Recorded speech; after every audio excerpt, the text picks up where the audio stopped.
Welcome. This is an Around the Region report. Today we're technically in the East Region, but we're actually in the suburbs of Philadelphia in Bryn Athyn, Pennsylvania, at Bryn Athyn College. You may not be familiar with Bryn Athyn College. It's a first-year member of the NCAA that was an exploratory member last year, and it's a member of the Northeast Athletic Conference with a number of schools that are new to the NCAA basketball, including Wilson, who they played earlier tonight. And I'm joined by Coach Justin Baxter. Justin, thanks for joining me. And as I mentioned before we went on, you're not at a point where this is about wins and losses. You're at a point where you're building a program, which is really what this story is about. So give me a sense for where the program is right now.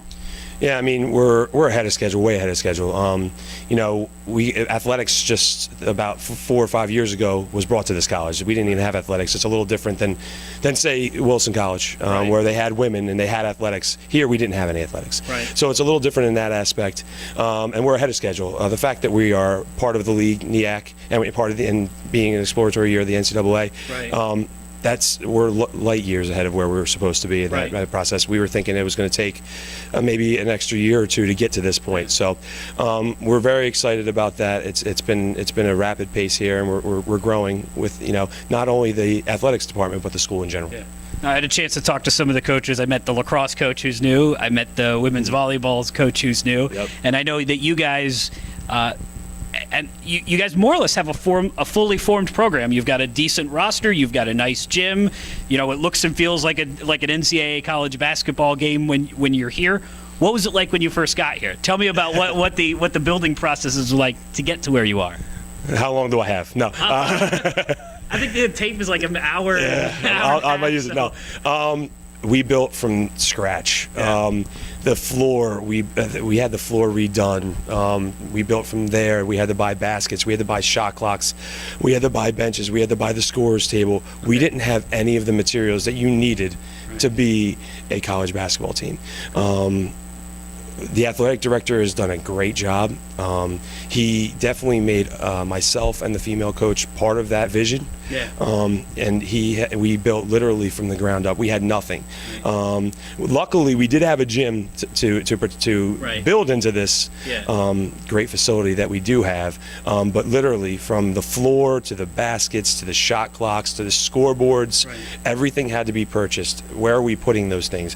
Is that in clear line and sight for both coaches? Is that the scoreboard? All this stuff was discussed. We had none of that.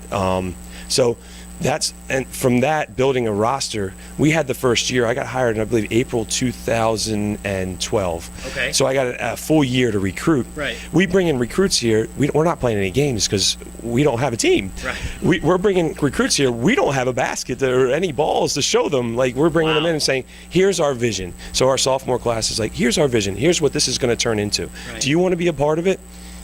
Luckily, we sold that to 11 guys last year. Okay. Now we've got a roster of 14, one who's going to get a medical redshirt. But we've got, like I said, a good-sized roster. We still got to build. We still got to continue to recruit, just like everybody else. But it was a little different that first year, bringing recruits here to where we had nothing, and we had to build from that. Well, I always ask players when I interview them at the start of the interview, what was the pitch? What got you here? What was the pitch for you? What got you here? Now, I know you're from the Philadelphia region. We were talking, you coached at Newman, which is on the other side of Philadelphia. You played at Arcadia, which is on the northwest side of Philadelphia. And you're from Lower Bucks County, so this is, I think, technically Montgomery County, so we're not far from there. But what was the pitch to you? What was the vision they sold you when you came here? Yeah, this is the closest school I coached at Pennsbury for a little bit after I graduated college. But this is the closest college job I've had. Okay. The pitch was, I saw it, the opportunity to become a full-time college basketball coach. That's been my dream forever. It's been and then the second thing was, building your program, building like everything, like I just said, building your program, how you want to do it. There's no legacy here. There's no records here. There's no 1,000-point scores. There's no championships here. Right. Everything's going to be a first, and that along with the people that are here, administration, staff, everybody that I work with every day, it just seemed like the right fit. Right. It was funny because I saw it on I saw the posting on Hoop Dirt, and I hate to say plug right here, but I saw the posting on Hoop Dirt, and I was like, I didn't even know this school was here, and I live 20 minutes from here, so like I literally at midnight one night got into my car and drove here, and I was like, this college is actually here, and now it seems like there's so many more people that know about it, and it's great, and it's only going to grow, and that's what drew me here, and that's what's going to keep me here. When as I drove in, you come in from the northeast side of Philadelphia, which is, Philadelphia is a big city and it's part of it. You come through, you're on Bustleton Ave, which is one of the major thoroughfares, and then you come off and you're down into Bryn Athyn, and I said, I had no idea this school was so close to the city and yet feels like it's out in the middle of the country somewhere. I will say the college has done an excellent job of putting itself out there. I had never heard of it before 4 or 5 years ago when suddenly their billboards were omnipresent, and so, I have to imagine that's helped with recruiting the athletes too. Yeah, absolutely. I mean, Philadelphia being so close, you pointed that out. Obviously, a little bit over half of our rosters from Philadelphia. It's just a basketball-rich community. Sure. That has helped. Absolutely, 100% has helped. Myself being around here and the assistants that we had the first year being in this area has helped us grow from the Philadelphia area. We wanted to do that. That was the first meeting that we had as a staff. We wanted to build relationships with all the schools around here first. We weren't going to Maryland and New Jersey, New York, even though we have a New Jersey kid on the team, a couple of New Jersey kids on the team. We wanted to build the relationships here. We wanted to get kids from this area. It is a beautiful place. It's very nice. Yeah, it's a beautiful place, and nobody's ever heard about it. Or 5 years ago, nobody heard about it, like you said it myself. And people are starting to hear about it. People are starting to hey, they're driving through Huntington Pike. They're driving down Huntington Pike. That's Bryn Athyn College. Yeah. Wow, that's gorgeous. Yeah. I hear that twice a week. It's amazing, and it's a place that people should want to be, and it's an athletic program that athletes should want to be in. Well, tell me about two of the athletes that we saw tonight that I was particularly impressed by. Start with Troy Steed. He had a couple of dunks, which is always exciting. Yeah. But he's a nice low post player. He's got some nice low post moves. Defends well. Tell me how you found him. I actually went to a workout late in his senior year. He was there. He had not played very much his senior year due to injury, which sort of lucked out because if he was seen, he probably yeah. So. And he's terrific. He's a great kid, man. He's not only is he a great kid, he's awesome in the classroom with the staff and faculty and the community. I never we don't ever hear bad things about our players in general, but we always hear good things about him. He's an intense player. When he steps on the court, he brings that fiery intensity, and he's going to be great for us. He's only a sophomore. He's got tons of room to grow, but he's been he's been probably one of the biggest parts of our first year and a half here. And the other kid, and I'm going to apologize if I get his name wrong, but I think it's Jihad Fluellen. Yes. Tell me about him.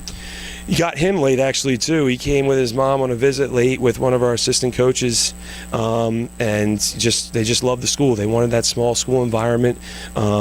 Played really well tonight, probably one of his better games offensively, played and defensively as well. He continues to improve in those areas. Defensively was more where I'd like to see him get better.